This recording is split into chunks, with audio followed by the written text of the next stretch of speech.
I've not eaten since. Please, my sister, go and get food for us. I am very hungry. And then the sister said, okay, no problem. Let me get food for us to eat. And then she stood up and went inside and further asked, what would you like to eat? She said, anything that you offer me, I would eat. You are my big sister. They continued watching movie, and not too long, she was yawning because she was hungry.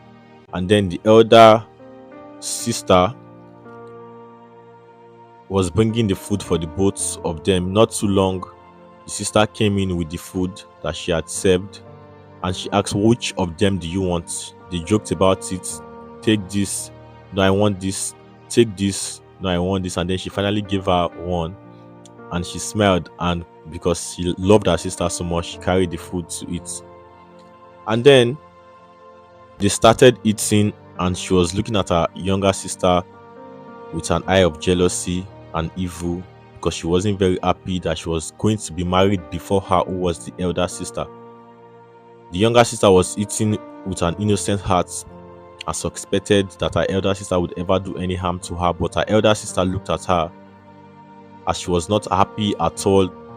Her younger sister was going to be married before her. She was very jealous, and this made her to begin to think of evil. Not too long, the sister dropped the food and wanted to use the restroom.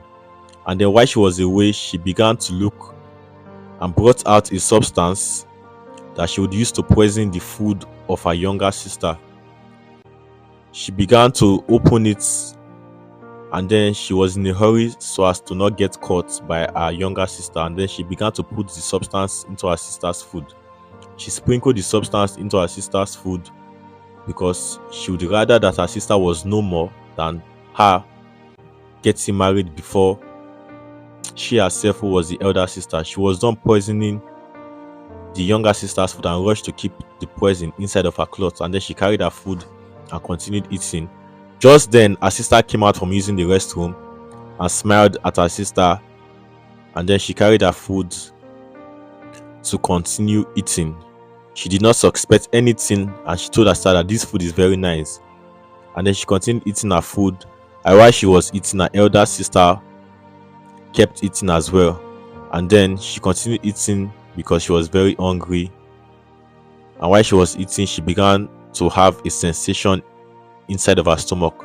Her elder sister looked at her with disgust and jealousy because she knew what she had done. The younger sister began to feel a sharp pain in her stomach, and then the elder sister said, do you need water? He said no. She said, continue eating, don't worry, it's just a normal stomach ache. And she said, no, this is very serious. And then the pain was too much for her to bear, and she began to fall on her knees because the poison was taking effect. And then she fell to the ground, and she began to struggle for her life, and she began to jerk. And then finally she gave up the ghost. This was how her elder sister had taken her life out of jealousy because she was going to marry before her. Please, if you learned anything from this video, tell us where you are watching from. Please share this video so others can learn. We love you, and God bless you.